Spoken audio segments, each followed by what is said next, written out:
सत्र 4। अब हम तीसरे क्षेत्र की बात करेंगे जो कि माँ के अपने आसपास के लोगों के साथ संबंध पर निर्भर करता है और किस तरह से माँ अपने आसपास के लोगों के सहयोग से खुद का और अपने बच्चे का ख्याल रखती है। सत्र 4 गर्भावस्था के 8 महीने पर केंद्रित है। साची, कैसी हो अब आप? ठीक हूँ दीदी। अच्छा लग रहा है? हाँ दीदी, ठीक ही हूँ मैं बस। ये तो याद होगा कि पिछली बार जब हम मिले थे तो हमने क्या बातें की थी? जी दीदी, पता है, मुझे याद है।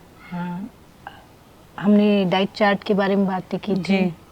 और मूड रेटिंग स्केल के बारे में बात जी की थी दीदी। और सांस लेने के व्यायाम पे बात की थी। हाँ दीदी, बात की थी। तो अब क्या आप ये चार्ट का इस्तेमाल करके ये सब व्यायाम कर रही हैं या अभ्यास कर रही हैं? दीदी, मैंने कोशिश पूरी की, लेकिन मैं लगातार इसे नहीं कर पा रही हूँ। ऐसा क्यों? दीदी, दरअसल मेरे पति से लड़ाई हो गई थी और मेरी सास ने उनसे कहा कि ये अभ्यास करके, ये व्यायाम करके अपना समय बर्बाद कर रही है। और उन्होंने ऐसा भी उनको बोला कि ये काम घर के सारे मुझे ही करने पड़ते हैं, ये कुछ नहीं करती है। तो इसी बात पे बहुत नाराज़ हो गए और बहुत गुस्सा किया उन्होंने।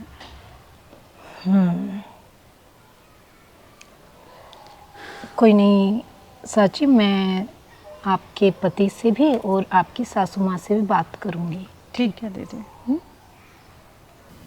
साची, इस मूड रेटिंग चार्ट में आप देखकर बताइए कि अभी इस वक्त आप कैसा महसूस कर रही हैं, कैसी भावना महसूस कर रही हैं?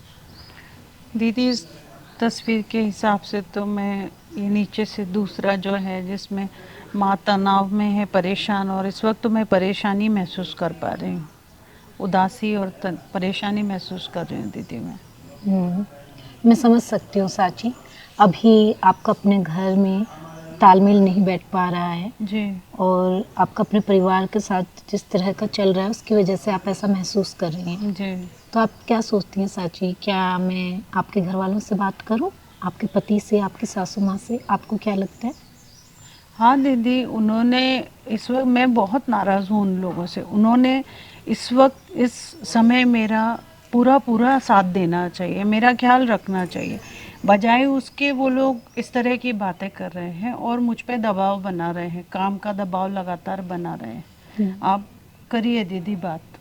ठीक है साची, मैं आपके घर आऊँगी और मैं आपके पति से और आपकी सासू माँ से बात करूँगी और उन्हें समझाऊँगी। आप बिल्कुल चिंता मत करें, ठीक है दीदी। साची, इस तस्वीर को देखकर बताइए कि इस तस्वीर में क्या चल रहा है? दीदी, इसमें माँ तो तनाव की स्थिति में दिख रही है और कुछ उसके शायद आसपास के लोग हैं, महिलाएं हैं जो कुछ बातें कर रही हैं, तो वही नज़र आ रहा है दीदी इस तस्वीर में। और माँ अकेली है और जो आसपास दूसरी महिलाएं हैं उनकी बातचीत में शामिल नहीं हो पा रही हैं, है ना, अकेलापन महसूस कर रही हैं। तो साची, आप कभी अपने आप को इस परिस्थिति में पाती हैं? हाँ दीदी, तनाव तो देखिए रहता ही है, पर अभी हाल फिलहाल में हमारी डॉक्टर साहब से बात हुई थी तो उन्होंने बोला कि इनका ऑपरेशन करना पड़ेगा। अब ऑपरेशन का नाम सुनते घर परिवार वाले तो बिल्कुल खिलाफ हो गए। उन्होंने बोला कि ऑपरेशन से करने की ज़रूरत नहीं है, बिना ऑपरेशन के क्या बच्चे नहीं होते, वैसे ही करो आप, सब वैसे ही होना चाहिए, ये नहीं होना चाहिए। अब डॉक्टर साहब भी बोल रहे हैं कि ऑपरेशन ही करना है, तो उनकी बात सुने या परिवार वालों की बात सुने? आस पड़ोस में भी बात फैली तो उन्होंने भी यही सलाह दी घर वालों को कि आप बिना ऑपरेशन के करें, तो डॉक्टर कुछ भी बोलते रहते हैं। अब मुझे ये समझ में नहीं आ रहा दीदी कि मैं डॉक्टर साहब की बात सुनूं या घर परिवार वालों, क्योंकि उनके भी मैं खिलाफ़ नहीं जाना चाहती, घर परिवार वालों के, और डॉक्टर साहब के भी नहीं जाना चाहती, क्योंकि ये मेरे बच्चे का सवाल है।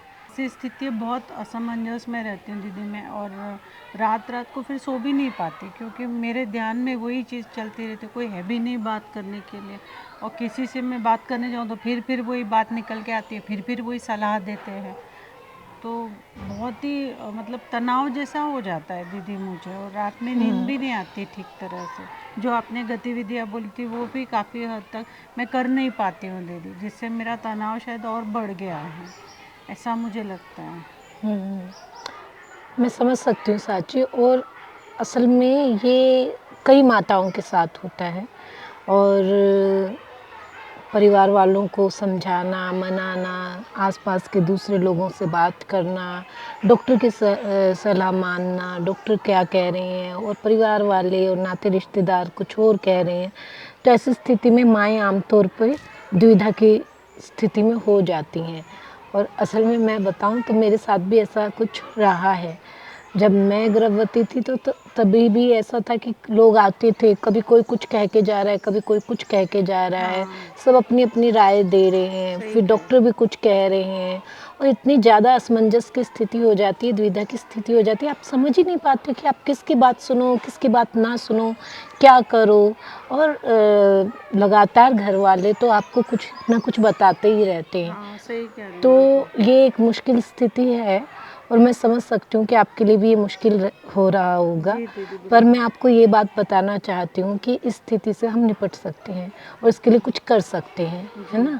तो जिससे आपका तनाव ना बढ़े, जिससे आपको परेशानी ना हो, जी तो ऐसा कुछ मैं आपको बताऊँगी।